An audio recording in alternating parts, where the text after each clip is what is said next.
Miguel Santos wiped the grease from his hands with an old rag and looked up at the dark clouds gathering above his village. At 17, he had learned to read the sky like an old farmer. These weren't ordinary rain clouds. They were thick, heavy, and moving fast across the mountains of Guatemala. "Looks like a big storm coming," called out Roberto, the owner of the small mechanic shop where Miguel worked after school. "You better head home before it hits." Miguel nodded and grabbed his worn backpack. He had been fixing an old truck engine for the past 3 hours, earning just enough money to buy rice and beans for his family's dinner. Every peso mattered since his father died in a construction accident the year before. Now it was just him, his mother, and his 12-year-old sister Maria. The first drops of rain started falling as Miguel walked down the dusty main street of San Pedro. The village was small, with maybe 300 people living in simple concrete houses scattered along the hillside. Most families, like his own, struggled to make ends meet. The men worked in construction or farming when they could find jobs. The women sold handmade crafts or cooked food for the few tourists who passed through on their way to bigger cities. Miguel picked up his pace. The rain was getting heavier, and he could hear thunder rolling through the mountains. He pulled his thin jacket tighter around his shoulders. It wasn't much protection, but it was all he had. By the time he reached the old stone bridge that crossed the river running through the center of town, the rain was coming down in sheets. The narrow streets were already turning into small rivers. Miguel had seen this before. When storms hit the mountains hard, the water rushed down into their valley like a flood. He was about to cross the bridge when he heard something that made his blood run cold. A scream, a woman's voice, high and desperate, cutting through the sound of the rain. Miguel stopped and looked around. The rain was so heavy he could barely see 20 feet in any direction. Most people had already run inside their houses. The streets were empty except for the rushing water. Then he heard it again. The scream was coming from somewhere near the river. Without thinking, Miguel dropped his backpack and ran toward the sound. His sneakers, which had holes in the soles, splashed through the deepening water. He reached the edge of the river and felt his heart sink. The normally calm stream had turned into a raging torrent. Brown water mixed with mud, branches, and garbage was rushing past at incredible speed. And there, about 50 feet downstream, he saw her. A woman was trapped in the flood, fighting to keep her head above water. She was wearing what looked like expensive clothes, a white blouse and dark pants that were now soaked and torn. Her arms were flailing as she tried to grab onto anything that might save her. Miguel didn't hesitate. His father had taught him to swim in this same river during the dry season. He knew every rock, every deep spot, every dangerous current. If anyone could save her, it was him. He kicked off his sneakers and dove into the churning water. The cold hit him like a punch to the chest. The current was much stronger than he had expected, and it immediately started pulling him downstream. For a moment, panic filled his mind. What if he couldn't save her? What if they both drowned? But then he remembered his father's words. "When you're scared, Miguel, focus on what you need to do. One thing at a time." Miguel started swimming hard across the current, angling downstream toward where the woman was struggling. The muddy water stung his eyes and filled his mouth. Branches and debris bumped into him as he fought his way through the flood. He was getting closer. The woman had managed to grab onto a partially submerged tree trunk, but she was losing her grip. Her face was pale with terror, and Miguel could see she was swallowing water every time a wave hit her. "Hold on," he shouted in Spanish, though he doubted she could hear him over the roar of the flood. With one final burst of strength, Miguel reached the tree trunk just as the woman's hands were slipping. He grabbed her around the waist with one arm and held onto the tree with the other. The woman was unconscious now, her body limp in his arms. Miguel knew he had to get them both to safety quickly, but the current was trying to pull them away from the tree. Looking around desperately, he spotted a concrete ledge about 30 feet away. It was part of an old water control system built years ago. If he could get them there, they would be safe from the flood. Miguel took a deep breath and pushed off from the tree trunk. Using a technique his father had shown him for swimming in strong currents, he let the water carry them downstream while swimming at an angle toward the concrete ledge. It felt like the longest 30 seconds of his life. His lungs burned from the effort, and the woman's dead weight made every stroke a struggle. Just when he thought they weren't going to make it, his hand hit the rough concrete of the ledge. With his last bit of energy, Miguel pulled the woman up onto the ledge and climbed up after her. They were both soaked, cold, and covered in mud, but they were alive. The woman wasn't breathing. Miguel had learned CPR in a first aid class at school, but he had never used it on a real person. His hands were shaking as he tilted her head back, checked her airway, and started chest compressions. "Come on," he whispered, counting each compression. "Don't die on me." After what felt like forever, the woman suddenly coughed up river water and started breathing again. Her eyes fluttered open, and she looked up at Miguel with confusion and fear. She tried to say something, but only managed to cough up more water. Miguel could tell she was in shock. Her skin was cold and pale, and she was shivering uncontrollably.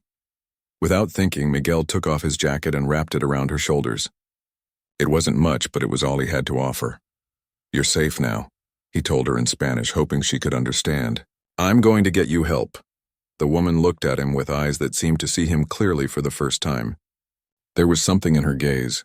Gratitude, amazement, maybe even disbelief. It was as if she couldn't believe that this teenage boy had just risked his life to save a complete stranger. Miguel carefully helped her to her feet. She was weak and unsteady, leaning heavily on his shoulder. The rain was still falling, but not as hard as before. They needed to get to the village clinic before she got any sicker. As they slowly made their way up from the river toward the main street, Miguel had no idea that he had just saved the life of one of the richest women in Central America. He was just a village boy who had done what felt right. But sometimes doing what feels right can change everything. The village clinic was nothing fancy. Just 3 small rooms with basic medical supplies, and an old doctor named Carlos who had been taking care of San Pedro's residents for over 30 years. But it was warm and dry, which was exactly what the woman needed. Miguel helped her through the front door, both of them dripping wet and shivering. Dr. Carlos took one look at them and immediately went to work. He wrapped the woman in thick blankets, checked her breathing, and started treating her for hypothermia and shock. "She's lucky you found her when you did," Dr. Carlos told Miguel quietly. "A few more minutes in that water and we might have lost her." Miguel sat in the waiting area while the doctor worked. His clothes were still soaked and he should have gone home to change, but something made him want to stay. Maybe it was the way the woman had looked at him by the river, like she couldn't believe someone had actually saved her life. When Dr. Carlos finally came out, he looked tired but relieved. "She's going to be okay. Lots of bruises, some cuts from the debris in the water, but nothing serious. She needs rest and warmth. I'd like to keep her here for a few days to make sure there are no complications." Miguel nodded. "Does she speak Spanish?" "A little, but not much. I think she's American, maybe European. Her clothes are expensive. That blouse probably cost more than most people here make in a month. But she doesn't have any identification with her. The flood must have washed it away." Miguel looked toward the room where she was resting. "I should go home. My mother will be worried." "Go," Dr. Carlos said. "But Miguel, what you did today, your father would have been proud." Miguel walked home through the muddy streets thinking about the doctor's words. His father had always told him to help others when he could, even if they couldn't help him back. "That's what good people do," his father used to say. "They help because it's right, not because they expect something in return." When Miguel got home, his mother Elena and sister Maria were waiting anxiously. They had heard about the flood and were worried sick when he didn't come home at his usual time. "Miguel, thank God you're safe," his mother said, hugging him tightly. "We heard the river flooded. Some people said they saw you jump in." Miguel told them what had happened. Maria's eyes went wide with excitement. "You saved someone's life? Like a real hero?" "I'm not a hero," Miguel said, embarrassed. "I just did what anyone would do." But his mother looked at him with pride and worry mixed together. "Not everyone would risk their life for a stranger, son. But next time, please be more careful. I can't lose you too." The next morning, Miguel went to the clinic before school to check on the woman. She was awake, sitting up in bed and looking much better. Her gray hair was clean and brushed, and someone had brought her fresh clothes, probably Dr. Carlos's wife. When she saw Miguel, her face lit up with a warm smile. She tried to speak in Spanish, but her words came out slowly and uncertain. "Gracias," she said, tears forming in her eyes. "Muchas gracias." Miguel sat down in the chair beside her bed. "De nada, how are you feeling?" She pointed to herself and said slowly, "Elena. My name, Elena." "I'm Miguel," he replied, speaking slowly so she could understand. Elena tried to explain something, gesturing with her hands, but Miguel could see she was frustrated by the language barrier. Finally, she took a small notebook from the bedside table and wrote something in English, then tried to translate it word by word. Thank you. You save my life. Miguel shook his head. You don't need to thank me. I'm just glad you're okay. Over the next 3 days, Miguel visited Elena every morning before school and every evening after work. Each time, their conversations got a little easier as Elena's Spanish improved, and Miguel remembered some English words from school. Elena was curious about everything. She asked about Miguel's family, his work, his dreams for the future. She seemed genuinely interested in his life, which surprised him. Most wealthy tourists who passed through the village barely looked at the local people, let alone wanted to know their stories. On the second day, Miguel brought Elena some of his grandmother's homemade chicken soup. His grandmother had insisted on making it when she heard about the rescue.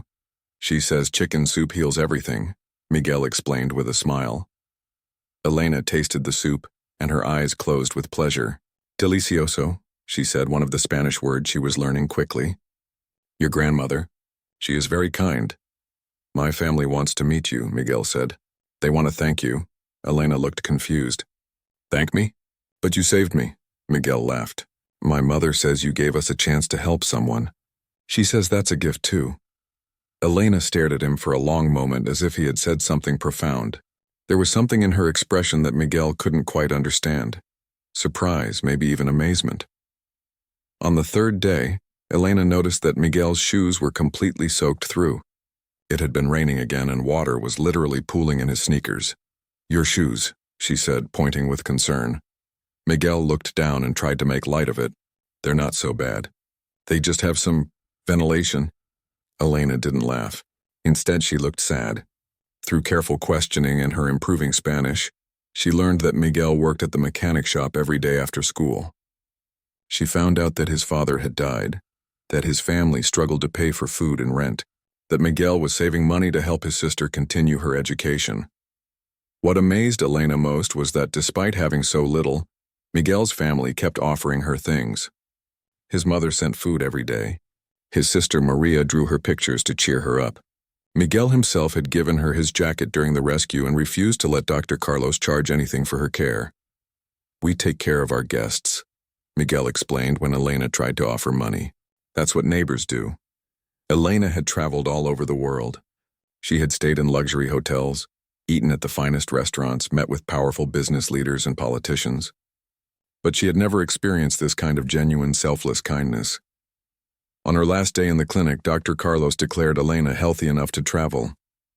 She had contacted someone, Miguel wasn't sure who, and arrangements were being made for her to leave the village. That evening, Miguel came to say goodbye. Elena was dressed in new clothes that had been delivered that morning, and she looked completely different from the desperate woman he had pulled from the flood. I never properly thank you, Elena said, her Spanish much better now. You risk your life for stranger. Why? Miguel thought about it for a moment. Because you needed help, and because my father taught me that we're all connected. When we help others, we help ourselves too. Elena nodded slowly as if she was memorizing his words. Then she reached into her purse and pulled out a small piece of paper. She wrote something on it and handed it to Miguel. This is my phone number, she said carefully. If you ever need anything at all, you call me. Understand? Miguel looked at the paper. It had a phone number with too many digits to be local. I don't think I'll ever need to call you, he said honestly. But thank you. Elena stood up and hugged him tightly. You saved my life, Miguel. Someday maybe I can save yours. Miguel smiled, thinking she was just being kind. He had no idea that the woman he had rescued was about to change his life in ways he could never imagine. 2 months had passed since Elena left the village, and Miguel had nearly forgotten about the piece of paper with her phone number. Life had returned to its normal routine. Work at the mechanic shop, school when he could manage it, and helping his mother take care of their small household. Then everything changed on a Tuesday morning in November.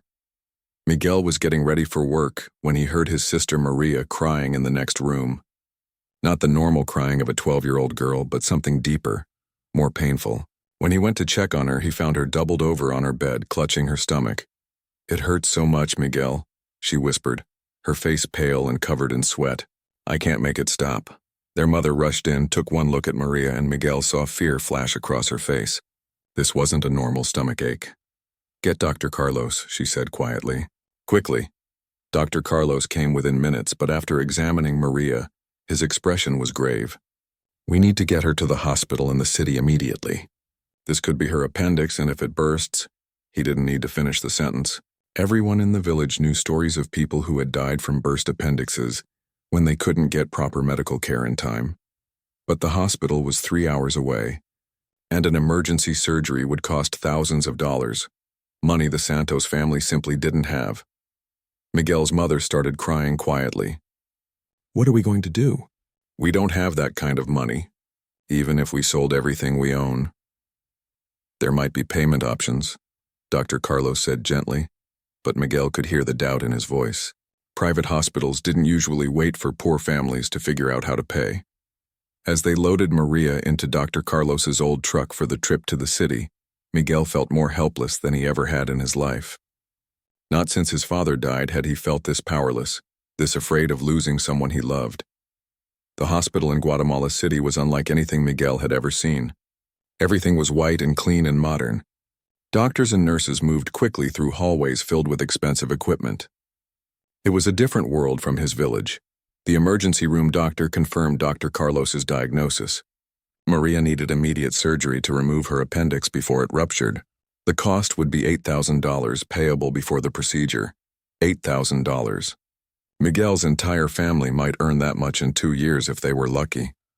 "We can wait and see if it gets better," Miguel's mother said desperately, though everyone knew that wasn't really an option.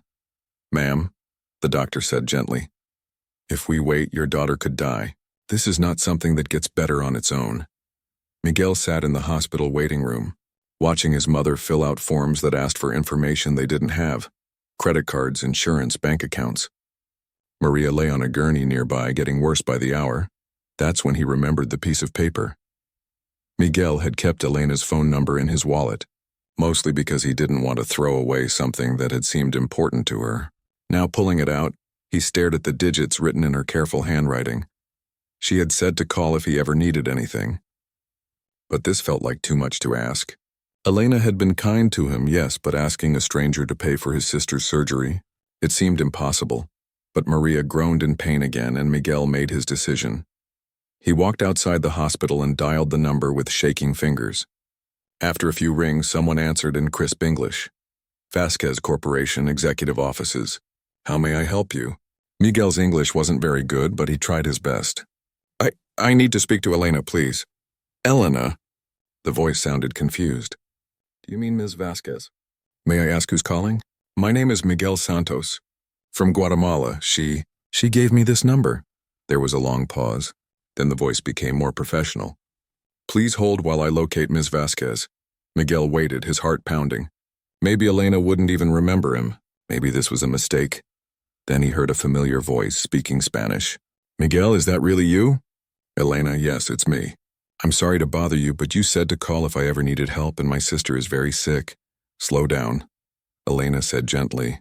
"Tell me what's happening."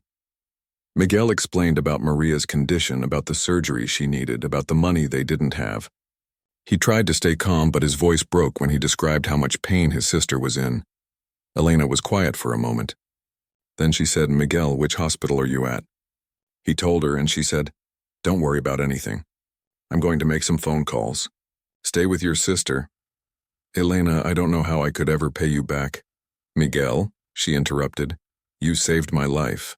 Let me help save your sister's." The line went dead, and Miguel stood outside the hospital wondering what would happen next. Had he just embarrassed himself by asking for help from someone who was probably just trying to be polite when she gave him her number? 30 minutes later, a man in an expensive suit walked into the hospital and asked for Miguel Santos. When Miguel identified himself, the man shook his hand and smiled. "I'm Carlos Mendez, Ms. Vasquez's assistant in Guatemala City. I'm here to take care of your sister's medical expenses." Miguel stared at him in shock. "I don't understand. How did you get here so fast?" "Ms. Vasquez called me 20 minutes ago. Your sister's surgery is already approved and paid for. The doctors are preparing to operate now. But who is Ms. Vasquez? How does she have an assistant in the city?" I thought she was just a tourist who got caught in the flood. Carlos looked at him with surprise. You really don't know who she is, do you? Know who she is? She told me her name was Elena. Carlos pulled out his phone and showed Miguel a news article. The headline read, Elena Vasquez Morrison named most powerful woman in Central American business. The photo showed Elena, his Elena, but she looked completely different. She was wearing an elegant business suit, standing in front of a massive corporate building surrounded by other important-looking people. Miguel read the article with growing amazement. Elena wasn't just wealthy. She was one of the richest people in all of Central America. She owned companies that built shopping centers, hotels, and technology businesses across a dozen countries. Her net worth was estimated at over $2 billion. She's a billionaire, Miguel whispered. One of the most successful businesswomen in the world, Carlos confirmed. And according to her, you saved her life 2 months ago. Miguel felt dizzy.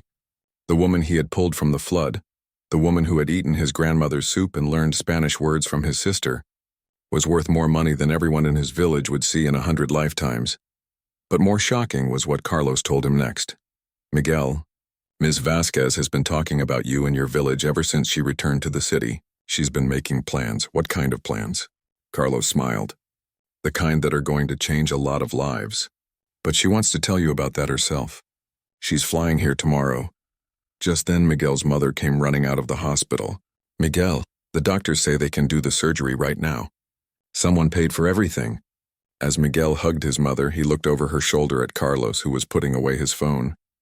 Miguel had saved Elena's life without knowing who she was. Now it seemed like Elena was about to save his in ways he couldn't even begin to imagine. The poor village boy who had jumped into a flood to help a stranger was about to discover that sometimes helping others really does change everything. Maria's surgery was a complete success. The doctors said she would make a full recovery, and within a week she was back home in the village, weak but smiling. Miguel had never felt so relieved in his life. Elena arrived the next day just as Carlos had promised. But this time she didn't come alone. Miguel was working at the mechanic shop when he heard the sound of helicopters overhead. Everyone in the village stopped what they were doing and looked up. Helicopters were rare in San Pedro. Usually they only came when there was some kind of emergency. 2 black helicopters landed in the soccer field outside town, and Miguel watched in amazement as Elena stepped out, followed by several other people in business suits. She looked exactly like she had in the news photo Carlos had shown him. Confident, professional, powerful. But when she saw Miguel, her face lit up with the same warm smile he remembered from the clinic. Miguel, she called out, walking toward him with her arms open. How is Maria? She's much better, thanks to you, Miguel said, still feeling awkward about hugging someone he now knew was worth billions of dollars. But Elena hugged him like he was family, and for a moment she was just the woman he had saved from the flood. I need to talk to you and your family, Elena said. There are some things I want to discuss. Word spread quickly through the village that the rich lady Miguel had saved was back, and this time she had brought a whole team of important-looking people. By evening, Miguel's small house was surrounded by curious neighbors, all trying to get a glimpse of the helicopters and the fancy cars that had followed them from the city. Elena sat in Miguel's living room, looking completely out of place on their worn furniture, but acting like she belonged there. She drank his mother's coffee and complimented Maria on how much better she looked. Miguel, Elena finally said, I want to talk to you about your future. She opened a leather folder and pulled out several documents. I've been thinking about what you did for me, and about the kind of person you are. I want to offer you something that could change your life. Miguel's mother and sister listened carefully as Elena explained her offer. She wanted to give Miguel a full scholarship to study engineering at one of the best universities in the United States. All expenses paid. Tuition, room and board, books, everything. Plus, she would send money to his family every month to make sure they were taken care of while he was away. But that's not all, Elena continued. After you graduate, I want you to come back here and help me build something special in your village. She pulled out architectural drawings and planning documents. I want to create a disaster relief and community development center right here in San Pedro. It would provide emergency services, job training, educational programs, and medical care for this entire region. And I want you to help me design it and eventually run it. Miguel stared at the papers, trying to understand what he was seeing. The plan showed a modern facility with classrooms, workshops, a clinic, and even dormitories for visiting volunteers. It would be the biggest building in their region, and it would employ dozens of people from the village. Why? Miguel asked quietly. Why would you do all this? Elena's expression grew serious. Because 45 years ago I was in a situation very similar to yours. I grew up poor in Honduras. My family had nothing. When I was 16, a businessman visited our village. He saw something in me and offered me a chance to study in the United States. She paused, looking out the window at the village where children were playing in the streets despite the poverty around them. That man changed my life. He gave me education, opportunity, hope. Without him, I would probably still be living in poverty. Now I have more money than I could spend in 10 lifetimes, but I had forgotten why that mattered. Elena looked directly at Miguel. When you jumped into that flood to save me, you reminded me of something important. You reminded me that the best thing about having power is using it to help others. Miguel's mother had tears in her eyes. Miguel, this is an incredible opportunity, but Miguel felt overwhelmed. I don't know if I'm smart enough for university in America. What if I fail? What if I can't handle it? You won't fail, Elena said firmly. I've had my education consultants review your school records. Despite missing classes to work, your grades are excellent. Your teachers say you have natural talent for mathematics and problem solving. You just need the right opportunity. Over the next few days, Elena stayed in the village, meeting with families and sharing more details about her plans. The community center would create jobs for teachers, nurses, security guards, maintenance workers, and administrators. It would provide free health care and education for children throughout the region, but not everyone in the village was happy about Miguel's opportunity. He thinks he's better than us now, Miguel heard one neighbor whisper. Rich American woman comes here and suddenly he's too good for his own village. If he leaves, who's going to take care of his mother? Another person said. Family comes first. Miguel began to have serious doubts. Was he being selfish by even considering Elena's offer? His family needed him. His mother was still young, but she struggled with the heavy work required to survive in the village. Maria was getting better, but she would need help continuing her own education. Elena seemed to sense his conflict. One evening, she asked him to take a walk with her through the village. You're worried about leaving your family, she said. It wasn't a question. How can I go to America when they need me here? Miguel asked. I'm the man of the house now. It's my responsibility to take care of them. Elena stopped walking and turned to face him. Miguel, can I tell you something about responsibility? She pointed to the houses around them, many with roofs that leaked and walls that needed repair. Right now, you can help one family, your own. That's good and noble. But if you take this opportunity, learn everything you can, and come back here with knowledge and resources, you could help hundreds of families. She gestured toward the plans for the community center. This facility will employ 50 people directly and serve thousands more. The educational programs will help children throughout this region get better opportunities. The medical center will save lives. Miguel listened, but he was still torn. There's something else I need to tell you, Elena said. The man who helped me when I was young, he didn't just pay for my education. He taught me that the greatest gift you can give someone is the chance to help others. She pulled a faded photograph from her purse. It showed a young Elena with a man in his 60s, both standing in front of a university building. He died 10 years ago, but before he passed away, he made me promise something. He made me promise that someday I would find a young person who deserved the same chance he gave me, and I would pass it forward. Elena looked at Miguel with eyes full of emotion. I've been looking for that person for years, Miguel. I've met hundreds of smart, talented young people. But none of them had what you have. What do I have? A heart that puts others before yourself. The courage to risk everything to help a stranger. And the wisdom to understand that true success means lifting up everyone around you. Miguel felt the weight of the decision pressing down on him. Elena was offering him a chance to change not just his life, but the lives of everyone in his community. But accepting meant leaving everything familiar behind and trusting that he could succeed in a world completely different from anything he had ever known. As they walked back toward his house, Miguel realized that this was the biggest decision he would ever make. And whatever he chose would affect not just his future, but the future of his entire village. Miguel didn't sleep for 3 nights after Elena made her offer. He walked through the village, talked to his family, and prayed for guidance. The opportunity was incredible, but the fear of leaving his family behind felt overwhelming. On the fourth morning, he found his answer in the most unexpected place. He was sitting by the river where he had saved Elena, watching the water flow peacefully after the recent rains. It was the same spot where everything had changed, and somehow being there helped him think more clearly.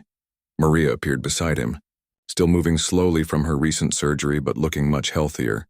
"You're going to say no, aren't you?" she said quietly. Miguel looked at his little sister in surprise. "How did you know I was thinking about that?"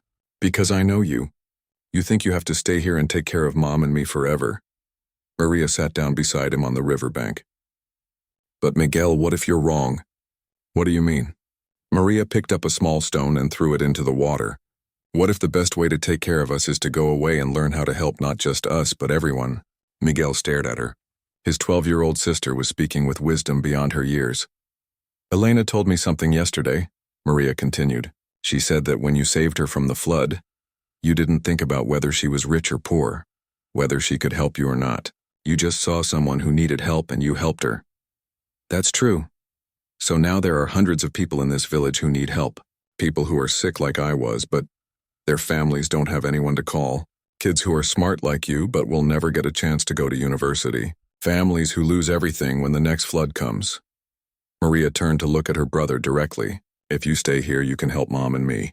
But if you go, learn everything you can and come back with Elena's resources, you can help everyone." Miguel felt something shift in his heart. His little sister understood something he had been too scared to see. That evening, Miguel asked Elena to meet with him and his family. When she arrived, Miguel had made his decision. "I want to accept your offer," he said, "but I have some conditions." Elena raised her eyebrows, looking interested. "What kind of conditions?" "I don't want to be away for 4 straight years. I want to study part-time and spend 6 months of each year here in the village, helping to build the community center and making sure my family is okay." Elena smiled. "That's actually a brilliant idea. You could oversee the construction, learn about project management, and stay connected to the community you'll eventually serve. And I want my education to focus on things that will help here," Miguel continued.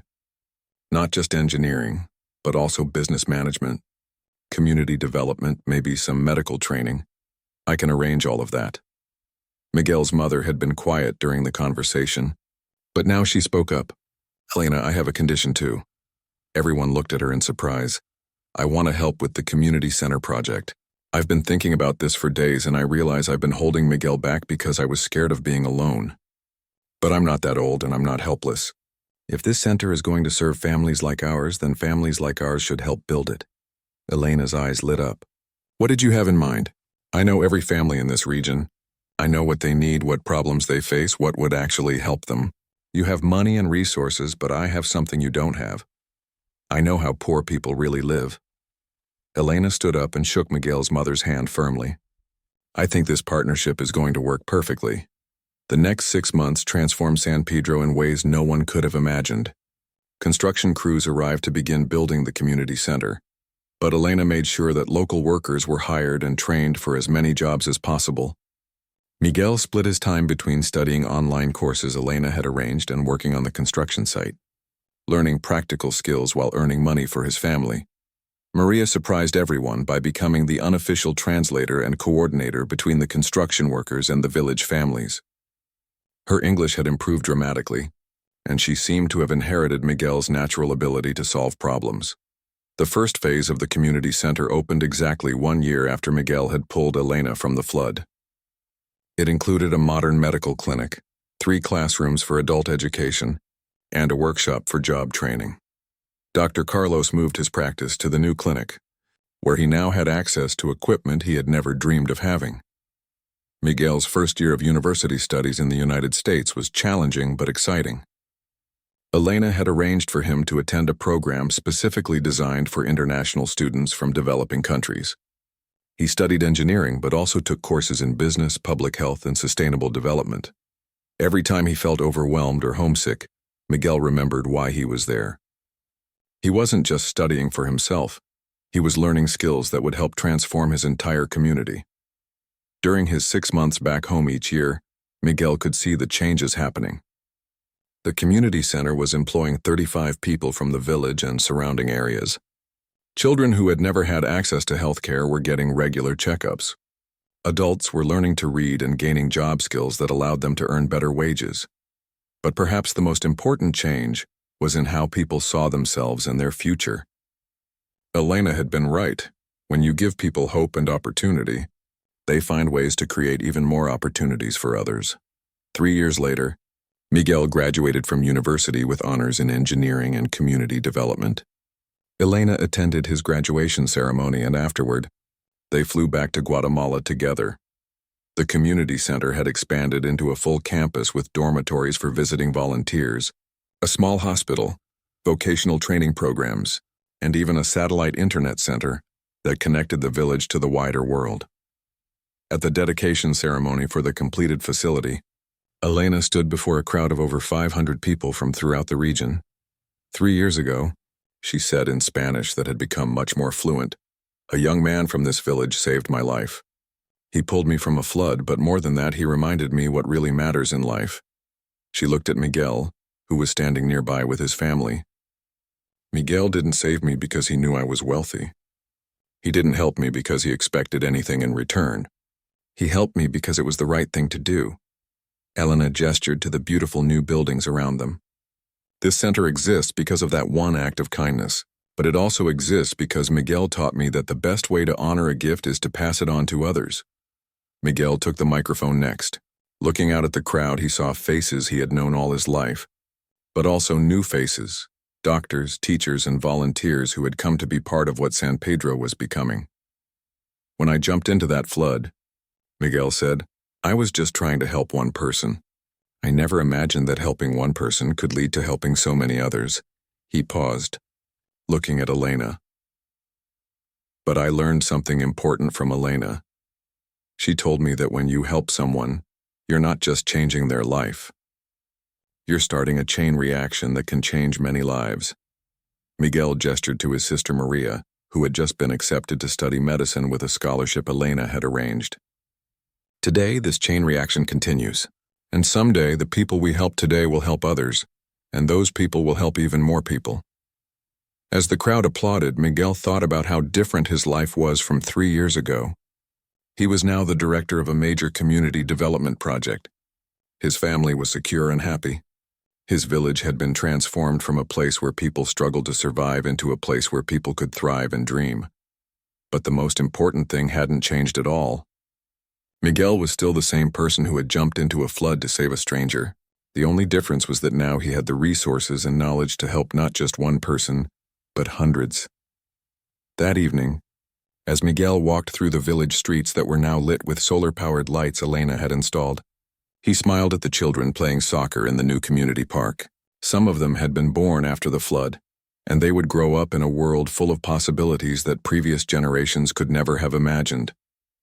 Miguel had learned that sometimes, one moment of courage and kindness can change everything, not just for the person you help, but for yourself, your family, your community, and people you haven't even met yet.